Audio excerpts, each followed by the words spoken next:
Pete here with Philly Metro Commercial Real Estate. We have a very interesting walking tour that's done every year in downtown Reading, Pennsylvania. That's Berks County if you're not familiar with the area. But our 2003 walking tour is going to be June 15th. It is free to attend. Basically what the walking tour is 7:45 to 8:30. We have a registration, light breakfast. You are actually technically supposed to register ahead of time. Just call it registration. Then our mayor will be speaking, and this will be at the old Wells Fargo building. I know. Then at 8:30 to 12, we have guided tours, approximately 10 minutes at each property, where we're going to showcase different type of real estate investments in the Reading area.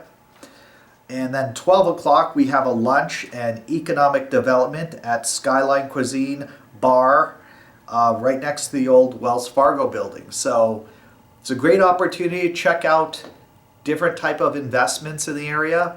If you're interested in going to the walking tour, give me a call, 610-209-9219, or if you need help buying or selling in any area of Pennsylvania, it's 610-209-9219. Pete Gustus, Philly Metro Commercial Real Estate. I look forward to hearing from you soon.